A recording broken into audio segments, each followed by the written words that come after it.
Asoka berkata pada Devi, aku menggunakanmu sebagai boneka untuk membalas dendam. Aku bahkan tidak meminta izin darimu untuk pernikahan. Hal ini sangat salah. Ini adalah penghinaan terhadap seorang wanita. Dia mengepalkan tangannya dalam kemarahan. Ini bukan aku. Aku tidak pernah bisa melakukannya. Tapi dalam keadaan dendam, aku melakukan itu. Hal ini tak terampuni. Maafkanlah aku jika mungkin. Devi memegang tangannya dan mengatakan, jangan berkata seperti itu. Dunia tidak pernah tahu ketika orang-orang biasa seperti kita lahir dan mati. Akan lebih baik jika aku bisa membantumu. Kehidupan biasaku akan mendapatkan maknanya. Jangan berpikir kau harus hidup dengan aturan perkawinan setelah menikah denganku. Aku tahu batasanku. Aku tidak akan pernah membantahmu. Asoka berkata pada Devi, aku telah menikahimu di hadapan dewa. Tempat seorang istri bukanlah di kaki. Aku akan memberikan semua hak-hak seorang istri. Devi meminta dia untuk mengizinkan dia bertemu Kaurvaki sekali. Dia adalah temanku. Devi menangis. Asoka mengizinkannya. Acarya Radagupta akan membawamu ke sana dengan aman. Ingat, sangat mudah untuk memaafkan musuh. Tapi sangat sulit untuk memaafkan teman. Devi tampak terkejut. Tabib merawat luka Jagannath. Semua orang sedih melihat dia kesakitan. Kaurvaki mengatakan pada tabib untuk berhati-hati. Ayahku sangat kesakitan. Jagannath memberi sinyal padanya untuk duduk di dekatnya. Cintamu adalah obatku. Jangan mengkhawatirkanku. Kaurvaki mengatakan, jangan berbicara dalam kondisi seperti ini, karena tidak baik untuk lukamu. Tabib meyakinkan mereka bahwa Jagannath akan baik-baik saja. Lukanya telah diurus. Dia pergi. Jagannath mengatakan, tidak masalah apakah aku akan baik-baik saja atau tidak. I tidak akan tinggal di sini selama 1 menit pun. Di mana anakku, keluargaku, dan negaraku telah dihina banyak kali di sini. Itu adalah kutukan bagiku untuk menghirup udara. Kita akan segera pergi. Kaurvaki mengatakan hal yang sama kepada pamannya. Ke Walnut pergi untuk membuat pengaturan. Seorang prajurit menginformasikan bahwa tandu kerajaan telah datang ke sini untuk Kaurvaki. Kaurvaki menyeka air matanya. Aku yakin Rani Dharma akan datang untuk bertemu denganku. Prajurit mengoreksi dirinya. Ini adalah istri Pangeran Asoka. Kaurvaki terkejut. Devi melangkah keluar dari tandu. Kaurvaki menatapnya dengan marah. Pergi dari sini. Aku tidak ingin bertemu siapapun. Dia berbalik untuk pergi tapi Devi mengikutinya ke dalam tenda. Aku menerima perintahmu, tapi sekarang temanmu telah datang untuk bertemu denganmu. Tidakkah kau mengizinkan temanmu untuk berada di sini, untuk mengatakan sesuatu? Kaurvaki menjawab, kau masih hidup karena persahabatan itu saja. Pergi sebelum aku dipaksa untuk membunuhmu. Devi tidak bergeming. Kau harus mendengarkanku. Kaurvaki bertanya padanya apa yang tersisa untukku dengar sekarang. Air mataku yang menetes di depanmu bahkan bisa mencairkan musuh, tapi tidak dirimu. Kau mengambil semuanya dariku. Jangan bertindak seolah tidak berdaya di hadapanku sekarang. Aku tidak pernah berpikir kau akan oportunis seperti itu. Ini adalah kesalahan terbesarku. Devi meminta dia untuk mendengarkan, tapi Kaurvaki memberitahu dia untuk pergi. Kaurvaki mengambil pedangnya dan hendak menyerang Devi. Tapi tentara menghalanginya. Devi memerintahkan mereka untuk pergi. Kaurvaki terlihat terkejut. Devi keluar. Kaurvaki mengikutinya. Pergi dari sini. Pergi dari sini sehingga ini tidak berarti apa-apa untukmu. Kau pasti senang sekarang. Bab terakhir dari permainanmu sudah usai. Kau mendapatkan apa yang kau inginkan. Devi mencoba untuk mengatakan sesuatu, tapi Kaurvaki tidak membiarkannya bicara.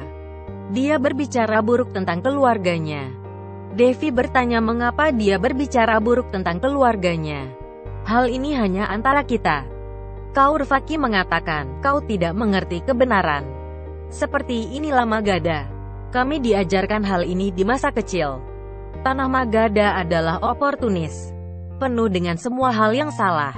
Gadis biasa begitu bangga menjadi bagian dari itu, tapi kau tidak. Katakan padanya bahwa mimpinya tidak akan pernah terwujud. Devi mengatakan, aku bisa merasakan rasa sakitmu. Tapi kata-kata ini tidak cocok untukmu. Asoka mengatakan, berhenti. Magadha, Raja Bindusara, nenek moyangku, Pangeran Asoka, dan istrinya Rani Devi tidak untuk dihina seperti ini oleh siapapun. Aku ingin mengingatkan semua yang hadir di sini bahwa Devi adalah istriku. Setiap penghinaan padanya tak akan dimaafkan. Kau akan mengetahui akibat dari ini. Kaurvaki memegang pedangnya dengan kuat. Asoka mengingatkan Devi atas apa yang telah ia katakan.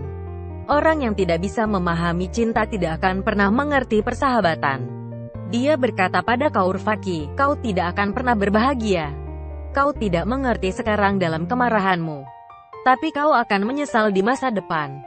Dia mulai berjalan pergi dengan Devi ketika Kaurvaki berteriak.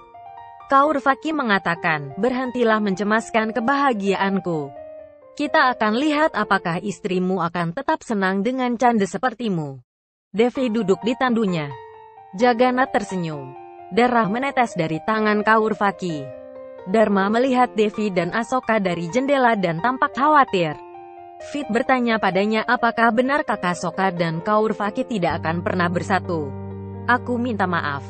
Aku melakukan hal yang salah. Mereka tidak akan dipisahkan jika aku tidak melakukan itu. Kak Devi sangat merasa sakit karena aku. Aku sangat jahat. Dharma memeluknya dan menangis. Kau tidak melakukan apa-apa. Kau tidak jahat. Tidak ada yang bisa mengubah apa yang ditakdirkan untuk terjadi. Kau hanya perantara. Ketika kita mencoba untuk menyenangkan diri dari nasib kita, maka kita dibawa kembali di jalan yang sama oleh nasib. Kita tidak bisa mengubah apa yang telah terjadi. Tapi kita bisa mencoba untuk membuat kehidupan Asoka dan Devi lebih baik. Aku akan membutuhkan bantuanmu untuk hal yang sama. Berjanjilah kau akan membuat mereka selalu senang. Akan tinggal bersama mereka. Fit menjanjikannya. Dharma melihat semua orang kembali ke istana. Asoka membantu Devi keluar dari tandu dengan memegang tangannya. Dharma senang melihat hal itu. Carumitra menangis. Susima bertepuk tangan. Kau telah melakukan sihir. Tidak ada ruang kebahagiaan dalam hidup Asoka. Dia tidak akan pernah keluar dari rasa sakit ini dalam hidupnya.